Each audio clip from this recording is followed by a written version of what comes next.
अस्सलाम वालेकुम, मैं हूं इरशाद अहमद और आप देख रहे हैं वॉइस ऑफ स्टूडेंट्स। उम्मीद करता हूं आप तमाम लोग खैरियत से होंगे। बहुत मशकूर हूं आपने टाइम निकाला इस वीडियो को देखने के लिए। आज हम इस वीडियो के अंदर डिस्कस करेंगे यूएचएस के हवाले से कि यूएचएस ने पब्लिक सेक्टर्स के एडमिशन ओपन कर दिए। ओपन करने के बाद अचानक अगले ही दिन उसको क्लोज करने पड़े। आखिर क्या वजह बनी जिसकी वजह से उसको ये डिसीजन लेना पड़ा, और भी बहुत से ऐसे क्वेश्चंस डिस्कस करेंगे यूएचएस के हवाले से और पीएमसी के हवाले से भी। आप हमारे साथ जुड़े रहिए। इन तमाम क्वेश्चंस के जवाब देने के लिए मेरे साथ मौजूद होंगे आज मलिक आतिफ अली, जो आपको आपके रेलेवेंट क्वेश्चंस के जवाब देंगे। तो आइए चलते हैं उनकी तरफ। अस्सलाम वालेकुम सर। वालेकुम अस्सलाम सर। अच्छा आतिफ साहब, मुझे बताइएगा कि एमडी कैट का रिजल्ट भी आ चुका हुआ है, एफएससी का रिजल्ट भी जो है वो आ चुका हुआ है, उसके बावजूद पीएमसी का क्या ऐसा इशू क्रिएट हुआ जिसकी वजह से हाई कोर्ट उनको पब्लिक सेक्टर के एडमिशन करने से कंटिन्यूसली रोक रहा है? जहाँ तक आपके क्वेश्चन का ताल्लुक है कि पीएमसी का क्या इशू बना हुआ है कि अभी तक यूएचएस ने एडमिशन ओपन नहीं किए, नोटिफिकेशन भी जारी हो गया, उसके बावजूद एडमिशन नहीं स्टार्ट हुए। जहाँ तक हम बात करें कोर्ट के अभी तक डिसीजंस जो है, लाहौर हाई कोर्ट ने डिसीजन दिया था, लेकिन उसके ऊपर लाहौर हाई कोर्ट ने लार्जर बेंच बना दिया हुआ है अब, और इस्लामाबाद हाई कोर्ट में भी अभी पेशी जो है पेंडिंग जा रही है। पेशावर हाई कोर्ट का भी डिसीजन अभी तक नहीं आया। अभी जो पीएमसी के जो लॉयर हैं वो भी आ रहे हैं, जो चौधरी मोहम्मद इरफान यूसुफ साहब हैं, उनके लॉयर्स भी पेश हो रहे हैं। अभी 8 नवंबर को दोबारा हेयरिंग है इस्लामाबाद हाई कोर्ट की, उसमें क्या डिसीजन होता है, जो डिसीजन होगा वो सब लोगों के सामने आ जाएगा इंशाल्लाह। और मेरे ख्याल में अभी तक जो यूएचएस को एडमिशन करने में रोका हुआ है वो इस वक्त पंजाब की जो हेल्थ कमेटी है उन लोगों ने उसको रोक के रखा हुआ है। अगर पंजाब की हेल्थ कमेटी की हम बात करें तो पंजाब की हेल्थ कमेटी ने यूएचएस को इसलिए रोका है क्योंकि वो एक बॉडी है जिसके थ्रू यूएचएस एडमिशन करता है। और अगर हम बात करें यूएचएस जो है इस चीज़ में जो है, आपको मैं बताऊं, एडमिशन तब तक नहीं कर सकता जब तक उनको हेल्थ कमेटी परमिशन नहीं दे सकती, और हेल्थ कमेटी तब तक परमिशन नहीं देगी जब तक कोई हाई कोर्ट का डिसीजन नहीं आ जाता। तो हमें और अपने तमाम स्टूडेंट्स को पहली बात तो ये है कि हाई कोर्ट और यूएचएस के एडमिशन्स का जो है प्रोसेस, उन दोनों का वेट करना होगा। अच्छा सर, ये मुझे बताएं कि यूएचएस ने नोटिफिकेशन जारी किया मगर पोर्टल ओपन नहीं किया। क्या यूएचएस को पीएमसी ने रोक रखा है या हाई कोर्ट ने उसको पब्लिक सेक्टर में एडमिशन करने से भी रोक रखा है? जहाँ तक आपके ये दूसरे क्वेश्चन की बात है, इसका जवाब बेसिकली मैंने आपको पहले क्वेश्चन के आंसर में ही दे दिया था। यूएचएस एडमिशन तब तक नहीं कर सकता जब तक उसको हेल्थ कमेटी परमिशन नहीं देती। हेल्थ कमेटी परमिशन देगी, हेल्थ कमेटी को परमिशन तब तक नहीं मिल सकती जब तक हाई कोर्ट का कोई डिसीजन नहीं हो सकता। और हमें बड़ी उम्मीद है कि जल्दी इंशाल्लाह, जैसा कि मैंने पहले क्वेश्चंस के आंसर में आपको बताया है कि 8 नवंबर को एक हेयरिंग होने जा रही है, उसके फैसले में कोई ना कोई अच्छा फैसला होगा और इंशाल्लाह यूएचएस जो है इसके ऊपर एडमिशन स्टार्ट करने में कामयाब हो जाएगा। आप सर अपने एक्सपीरियंस के मुझे मुताबिक बताइएगा कि अगर ये रिकंडक्ट नहीं होता तो क्या सिलेक्शन क्राइटेरिया में चेंजिंग करेंगे? जहाँ तक सिलेक्शन क्राइटेरिया की बात है, वैसे ही यूएचएस ने और पीएमसी ने सिलेक्शन क्राइटेरिया बता रखा हुआ है कि 10% वो मैट्रिक काउंट करेंगे, 40% एफएससी काउंट करेंगे और 50% एमडी कैट काउंट करेंगे। इस सारे सिनेरियो को देखते हुए हम ये हिसाब लगा सकते हैं कि अगर टेस्ट रिकंडक्ट की तरफ नहीं जाता तो ये पॉसिबिलिटी बन सकती है कि सिलेक्शन क्राइटेरिया चेंज हो जाए। और सिलेक्शन क्राइटेरिया अगर चेंज हुआ तो सिलेक्शन क्राइटेरिया में जो वेटेज जो है एमडी कैट की कम हो जाएगी और डेफिनेटली एफएससी की वेटेज को बढ़ाया जाएगा। अच्छा आतिफ साहब, इस दफ़ा नम्स ने जो टेस्ट कंडक्ट करवाया है उसने भी एक शर्त ये लगाई थी कि आपके 65% मार्क्स एमडी कैट में होने चाहिए। अगर ये टेस्ट रिकंडक्ट होता है तो क्या नम्स का जो वो अप्लाई प्रोसीजर है वो क्या रुक जाएगा? सर, जहाँ तक आपकी क्वेश्चन की बात है कि नम्स एडमिशन कर रहा है, नम्स ने प्राइवेट सेक्टर के भी एडमिशन ओपन कर रखे हैं, पब्लिक सेक्टर के भी एडमिशन ओपन हो गए हैं, तो क्या टेस्ट हो अगर रिकंडक्ट हो गया तो क्या एडमिशन नल एंड वाइड होंगे या नहीं होंगे? बहुत बड़ा क्वेश्चन है, हर स्टूडेंट जानना चाहता है, पेरेंट्स भी जानना चाहते हैं। डेफिनेटली मैं यहाँ तक ये बात करूँगा कि अगर पीएमसी ने नम्स में जो सिलेक्शन क्राइटेरिया रखा है उसमें 50% एमडी कैट है, 25% जो है आपका नम्स का टेस्ट है, 25% एफएससी का टेस्ट है। मैक्सिमम वेटेज तो वो एंट्री टेस्ट की ले रहे हैं। अगर एंट्री टेस्ट ही नल एंड वाइड हो गया तो फिर वो कैसे मेरिट बनाएंगे, एक बहुत बड़ी क्वेश्चन मार्क है उनके ऊपर। तो डेफिनेटली ये तो हो नहीं सकता। जब एंट्री टेस्ट रिकंडक्ट हो गया तो ये टेस्ट जो नम्स के एडमिशन है वो भी नल एंड वाइड हो जाएंगे सारे के सारे।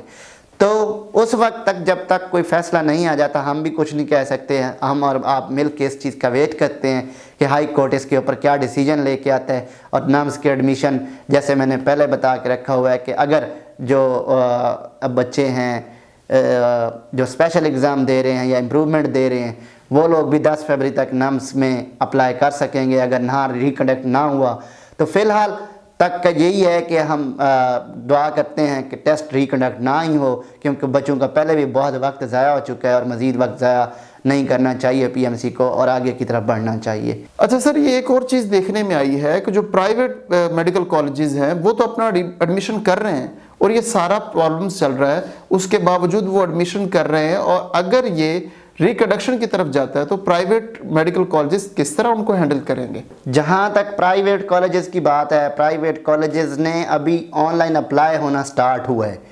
स्टूडेंट्स वहाँ पर अप्लाई कर रहे हैं। इसके बाद जो पीएमसी का एक क्राइटेरिया है प्राइवेट कॉलेजेस के लिए, सारे के सारे स्टूडेंट्स वहाँ पर इंटरव्यू देंगे।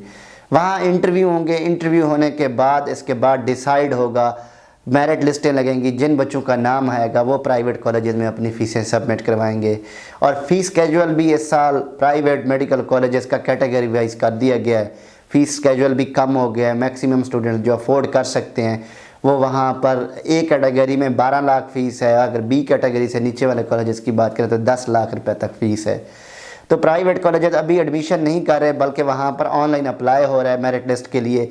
उसके बाद इंटरव्यू होंगे, मेरिट लिस्टें लगेंगी, जिनका नाम आएगा उसके बाद उनकी फ़ीस जमा होगी। अच्छा सर, मुझे ये भी बताइएगा कि अगर रिकंडक्ट नहीं होता टेस्ट तो क्या यूएचएस को दोबारा पीएमसी परमिशन दे देता है? तो क्या यूएचएस दोबारा नोटिफिकेशन जारी करेगा? जहाँ तक नोटिफिकेशन की बात है, यूएचएस ने पहले एक नोटिफिकेशन जारी किया, उसमें पूरा एडमिशन स्केजुअल दिया। तो डेफिनेटली अब भी वैसे ही करेंगे। जब उनको परमिशन मिलेगी वो एक रीस्केजुअल करेंगे अपने नोटिफिकेशन को। नया नोटिफिकेशन आएगा, उस नोटिफिकेशन के मुताबिक डेट जहाँ से स्टार्ट होगी और एंडिंग डेट जो भी होगी इंशाल्लाह हम उसके ऊपर भी वीडियो रिकॉर्ड करवाएंगे अपने स्टूडेंट के लिए और तलबा के लिए।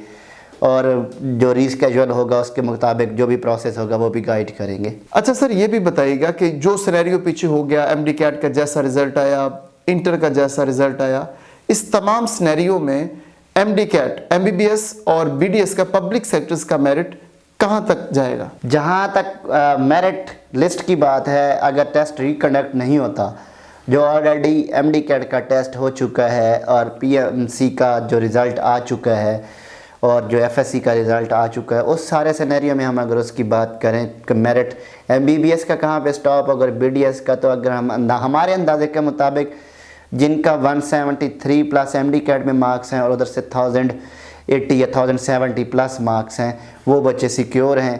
तो अगर हम उसका एक क्राइटेरिया बनाएं तो एमबीबीएस का जो मेरिट है 91 पे कहीं स्टॉप होता हुआ नज़र आ रहा है। और अगर बीडीएस की बात करें तो पूरे पंजाब के जो 3 बीडीएस के डेंटल कॉलेजेस हैं उनका 90% पे रुकता हुआ नज़र आ रहा है। इससे नीचे जो स्टूडेंट्स हैं 89% वाले वो डेंजर जोन में हैं।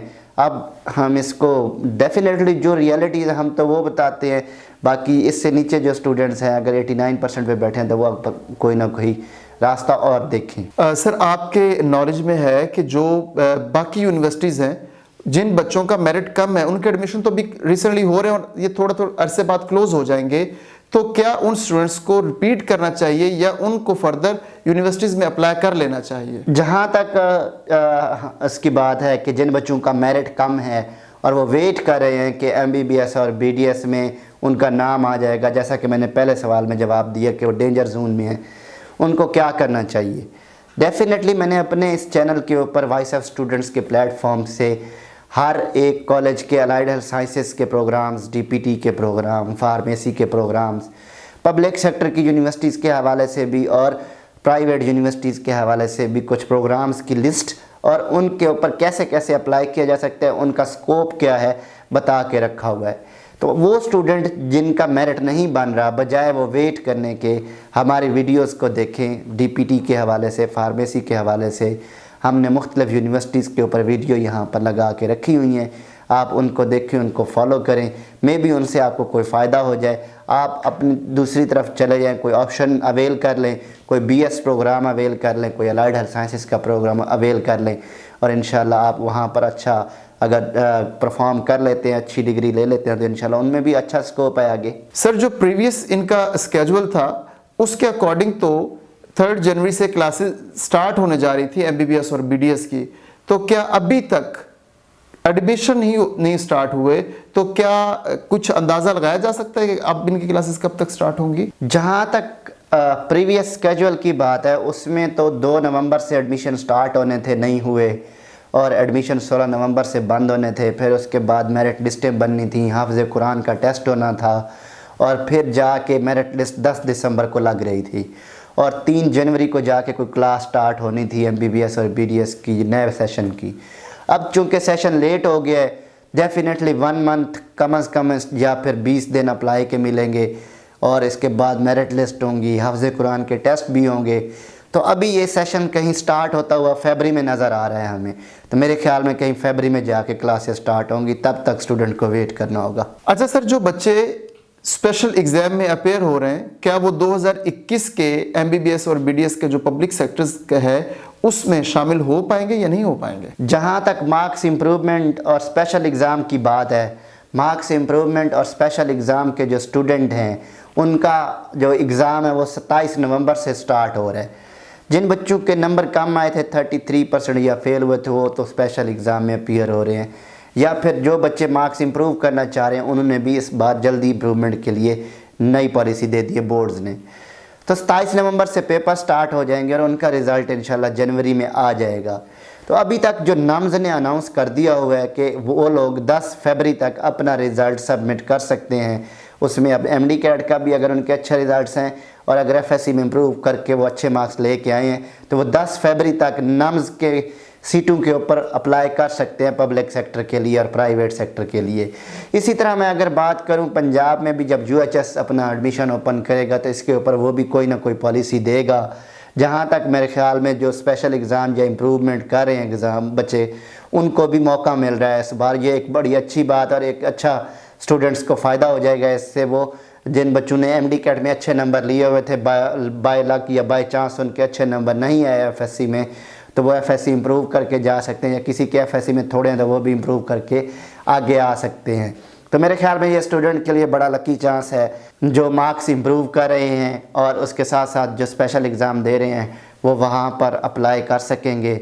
10 फरवरी तक उनका रिज़ल्ट एमडी कैट का भी और एफएससी का सबमिट करना होगा।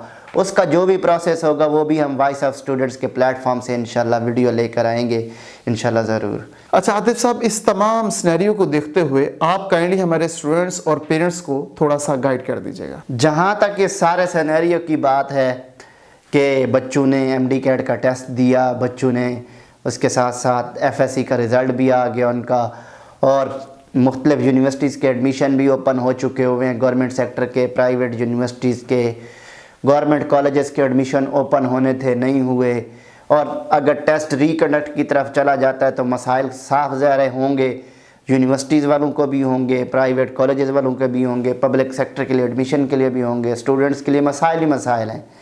मेरे ख्याल में सबसे पहली बात तो ये है कि टेस्ट रिकंडक्ट नहीं होगा और गवर्नमेंट इस तरफ नहीं जाएगी। अगर टेस्ट रिकंडक्ट नहीं होता तो वो तमाम स्टूडेंट जो जिनका मेरिट अच्छा बनता है वो वेट करें। इसके अलावा बाकी तमाम स्टूडेंट जितने भी जिनका मेरिट अच्छा नहीं बना या किसी वजह से उनके अच्छे मार्क्स नहीं आए, तो वो गवर्नमेंट की यूनिवर्सिटीज़ के एडमिशन ओपन हो चुके हुए हैं, वो मुख्तलिफ ऑप्शन पे भी अप्लाई कर सकते हैं। अलाइड हेल्थ साइंसेज में जा सकते हैं, वो बीएस प्रोग्राम में अप्लाई कर सकते हैं, वो जा सकते हैं जनाब फार्मेसी में जा सकते हैं, डीपीटी में जा सकते हैं। हमने सारी इन्फॉर्मेशन इसके अकॉर्डिंग इस वॉइस ऑफ स्टूडेंट्स के प्लेटफॉर्म पे एक एक यूनिवर्सिटीज़ के ऊपर एक एक डिस्कशन हमने लगाई हुई है। आप वहाँ से सुने, आपको इंशाल्लाह फ़ायदा होगा। और मैं ये समझता हूँ कि हम इंशाल्लाह ऑथेंटिक इन्फॉर्मेशन प्रोवाइड करते हैं अपने स्टूडेंट्स के लिए। आने वाले वक्त में भी हम अपने स्टूडेंट्स को अपने चैनल के थ्रू अच्छी इन्फॉर्मेशन प्रोवाइड करेंगे। फ़िलहाल जो इस वक्त का सिनेरियो बन चुका है, वेट करते हैं कि हमारे लिए कोई अच्छा फ़ैसला हो, हाई कोर्ट कोई अच्छा फ़ैसला दे और हेल्थ कमेटी जो है इसके ऊपर अपने सिफारिश जो पेश की हैं उनके ऊपर भी कोई अच्छा डिसीजन हो। जैसे ही कोई डिसीजन आएगा, जैसे कोई मामला तय होंगे, उसके ऊपर हम इंशाल्लाह वीडियो लेकर आएंगे। बहुत शुक्रिया जी। तो आप इस वीडियो के अंदर जान रहे थे कि स्पेशल एग्जाम वाला स्टूडेंट इसमें शामिल होगा या नहीं होगा, पब्लिक सेक्रेटरी क्लासेस कब से स्टार्ट होने जा रही हैं, और बहुत सी ऐसी इंफॉर्मेशन इस वीडियो के अंदर हम लोगों ने आपसे शेयर की जो आप लोगों के लिए इंतहाई इंफॉर्मेटिव थी। इसी तरह की इंफॉर्मेटिव वीडियोस देखने के लिए आप हमारे चैनल को सब्सक्राइब कीजिए, बेल के आइकन को प्रेस कीजिए और देखते रहिए वॉइस ऑफ स्टूडेंट्स।